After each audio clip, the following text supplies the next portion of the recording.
etika menjadi warna tersendiri di debat Pilpres 2024. Supaya menang, kontestan dan pendukungnya sibuk menunjuk siapa yang tak beretika. Persoalan yang tak pasti tolak ukurnya ini dibawa ke arena debat sejak pergelaran perdananya. Bak sebuah senjata, etika dipakai untuk menjatuhkan lawannya. Calon presiden, capres nomor urut 1, Anies Baswedan bertanya kepada capres nomor urut 2, Prabowo Subianto. Katanya, bagaimana perasaan Prabowo begitu tahu bahwa putusan Mahkamah Konstitusi terkait batas usia capres dan calon wakil presiden, cawapres, bermasalah secara etika. Prabowo menjawab, putusan MK bersifat final dan mengikat. Menurutnya, dari segi hukum tidak ada masalah. Intinya, rakyat yang putuskan. Kalau rakyat nggak suka Prabowo Gibran, nggak usah pilih. Dan saya tidak takut, tidak punya jabatan. Mas Anies, sorry ye, kata Prabowo di debat perdana Pilpres 2024, Selasa 12 Desember 2023. Namun tak lama, sebuah video beredar di media sosial. Dalam video itu, Prabowo diduga mengungkit kembali pertanyaan Anies. Bagaimana perasaan Mas Prabowo soal etik? Etik, dasmu etik, ucap Prabowo dalam video tersebut. Beberapa pengamat politik sempat menyayangkan adanya pernyataan tersebut. Salah satunya, Direktur Lingkar Madani, Ray Rangkuti, berpendapat bahwa pernyataan Prabowo membuktikan kalau politisi Indonesia tak memandang moralitas dalam berdemokrasi. Pembahasan etika berlanjut di debat capres berikutnya. Anies menanyakan pandangan Prabowo soal hubungan standar etika seorang presiden dengan kemampuan dalam memimpin pertahanan negara. Anies menuding banyak orang dalam pada pengadaan alat utama sistem senjata, alutsista, dan proyek food estate saat Prabowo menjabat sebagai Menteri Pertahanan, Menhan. Selain itu, kata Anies, Prabowo tetap jalan terus dengan cawapres yang melanggar etika. Artinya ada kompromi atas standar etika. Ini fakta. Dan kemudian dalam pidato Bapak mengolok-olok tentang etika. Saya tidak tega mengulanginya. Pertanyaannya, apa penjelasan Pak Prabowo tentang itu semua? Tanya Anies di debat ketiga Pilpres 2024, Minggu 7 Januari 2024. Menjawab hal itu, Prabowo mengajak Anies untuk duduk bersama membahas food estate dan alutsista. Ia juga menyebut kalau Anies tak pantas berbicara soal etika. Saudara bicara etik-etik, saya itu keberatan karena saya menilai.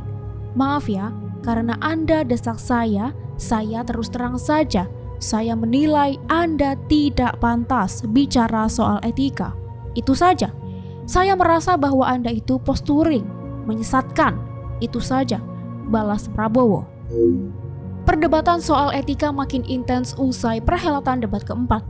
Gaya Gibran Raka Buming Raka ketika berhadapan dengan cawapres nomor urut 3, Mahfud MD, dianggap tak mencerminkan etika ketimuran. Juru bicara tim pemenangan nasional, Anies Baswedan Muhaimin Iskandar, Timnas Amin, Luluk Nur Hamidah, menilai bahwa perilaku anak Presiden Joko Widodo di debat keempat merupakan sebuah pertunjukan yang tidak dewasa. Tak hanya itu, kata Luluk, sepanjang perhelatan debat, Gibran sudah beberapa kali menunjukkan ketidakpatutan etika. Mulai dari meninggalkan podium sampai melakukan selebrasi ketika debat. Sebaliknya, untuk pesaing yang satunya, yaitu Ganjar Pranowo dan Mahfud MD, cenderung substantif selama perdebatan. Kata Luluk, mereka tidak menunjukkan hal-hal yang bersifat tak etis. Anggota Dewan Pakar Tim Pemenangan Nasional TPN Ganjar Mahfud sekaligus Ketua Ganjar Center, Pumpida Hidayatullah, juga sama pendapatnya. Ia sepakat kalau sikap Gibran di debat keempat tak mencerminkan etika ketimuran. Tetapi bukan hanya Gibran. Kata Pumpi, Anies pun pernah melakukan hal-hal yang tak patut secara etika. Anies pernah membawa ayah Harun Al-Rashid ke panggung debat perdana Pilpres 2024. Harun al-Rashid sendiri merupakan korban meninggal dalam aksi unjuk rasa memprotes hasil pemilu tahun 2019 di kantor Badan Pengawas Pemilu, Bawaslu. Pumpi menilai apa yang dilakukan Anies itu terlalu berlebihan. Nggak perlu dibawa, diingatkan secara verbal saja sudah cukup, karena basis pelanggaran HAM memang harus dituntaskan. Bukan dengan membawa seseorang yang bertahun-tahun mengalami kesedihan, terus dijadikan senjata politik. Kurang etis, katanya kepada Forum Keadilan, Kamis 25 Januari. Pumpi juga mengatakan bahwa cara Anies menyerang Prabowo selama perhelatan debat bak kacang lupa akan kulitnya. Saat bertarung di pemilihan gubernur DKI Jakarta, Prabowo menjadi salah satu tokoh yang membuka jalan untuk Anies dan memberikan kesempatan terbaik. Pumpi berpandangan, Anies harusnya tidak boleh melupakan orang yang telah berjasa dalam perjalanan politiknya. Caranya Mas Anies yang menyerang Prabowo, menurut saya pribadi, bisa dipertanyakan secara etik.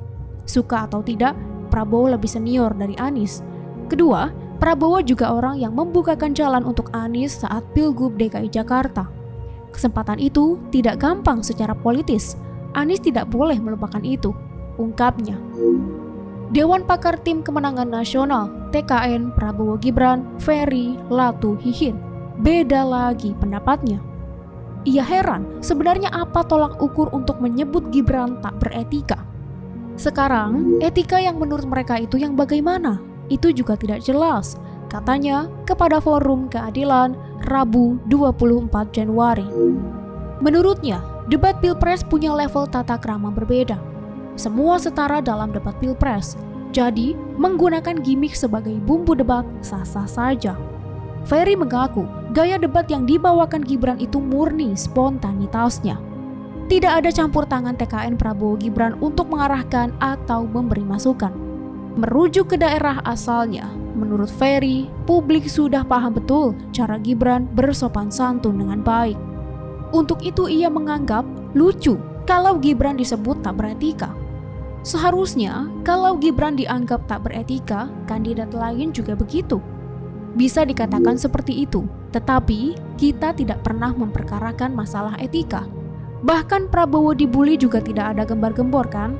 Padahal usia Prabowo dengan Ganjar dan Anies itu berbeda jauh, katanya. Ferry mengatakan Anies pernah menyinggung kekayaan Prabowo. Menurutnya, itu sudah tidak wajar karena mengarah pada penghasutan publik. Itu mereka sudah keluar dari rambu-rambu sebetulnya, bebernya.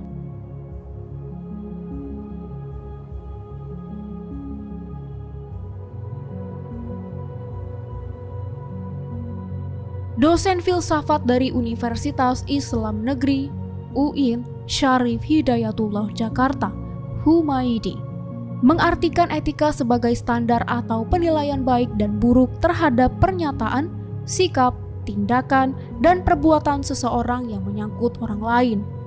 Barometer etika bisa berasal dari ajaran agama, rasionalitas atau hati nurani, atau adat istiadat, dan kebiasaan atau norma masyarakat yang telah disepakati.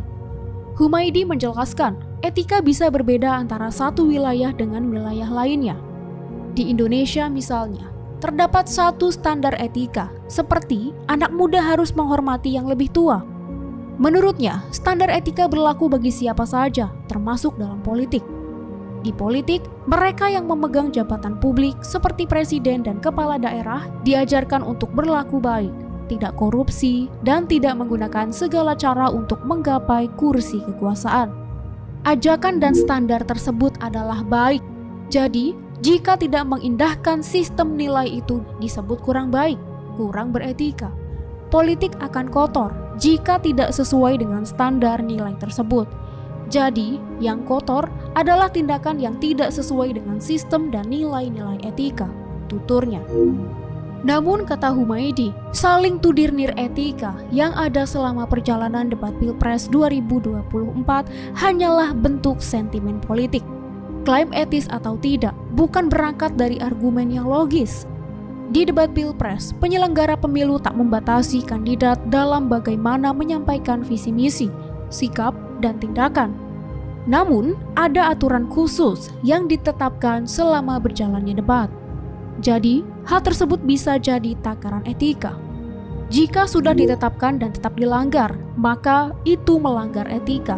Seperti Gibran keluar dari podium, itu sama dengan tidak beretika karena sebelumnya sudah dilarang. Jadi, gestur Gibran menunduk-nunduk dianggap tidak beretika, maka Mahfud melakukan hal yang sama, terangnya.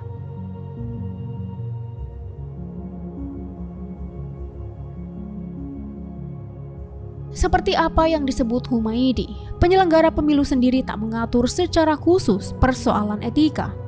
Ketua Bawaslu Rahmat Bagja mengatakan, etis atau tidak masing-masing kandidat hanya dapat dilihat dari sudut pandang masyarakat. Etika bukan urusan Bawaslu, masalah etis bukan masalah Bawaslu, ujar Bagja saat ditemui Forum Keadilan di kantor Bawaslu RI, Jakarta Pusat, Selasa 23 Januari. Kata dia, yang penting ialah tidak saling memfitnah dan tidak membuat berita bohong, hoax. Sebab hal tersebut jadi pelanggaran dalam pemilu. Yang jelas, jangan saling fitnah, membuat hoax itu tidak diperbolehkan. Masalah etis dan lainnya saya kira nanti bisa dinilai ahli etika, ahli hukum, ucapnya. Anggota Bawaslu, Loli Suhedi juga sama. Kata dia, tidak ada aturan etika di UU Pemilu. Sekalipun ada, hanya terbatas pada etika penyelenggara pemilu. Pelanggaran etik di UU nomor 7 tahun 2017 tentang pemilu itu, ketentuannya hanya mengatur pelanggaran etik yang dilakukan oleh penyelenggara pemilu, tuturnya. Namun begitu, Bawaslu akan tetap melakukan pencermatan terkait substansi dari tudingan-tudingan yang disampaikan masing-masing kandidat. Loli sendiri berpandangan, seharusnya ada aturan soal etika politik. Jadi, publik terhindar dari debat yang tak berarah. Etika politik perlu diatur agar tidak menimbulkan debat kusir tentang standar etika berpolitik, tegasnya. Pengamat politik dari Indonesia Political Opinion, IPO, Dedi Kurniasyah sependapat. Bahkan menurutnya, debat etika yang dipertontonkan oleh masing-masing kandidat sebenarnya sudah mengaburkan substansi dari debat Pilpres dan Pilpres itu sendiri. Ini akan menjauhkan debat, menjauhkan kampanye, menjauhkan kontestasi dari hal-hal yang substansial, kata Dedi kepada Forum Keadilan, Kamis 25 Januari. Kalau bicara soal etika, kata Dedi, semua pasangan Capres-Cawapres tentu harus dikritik.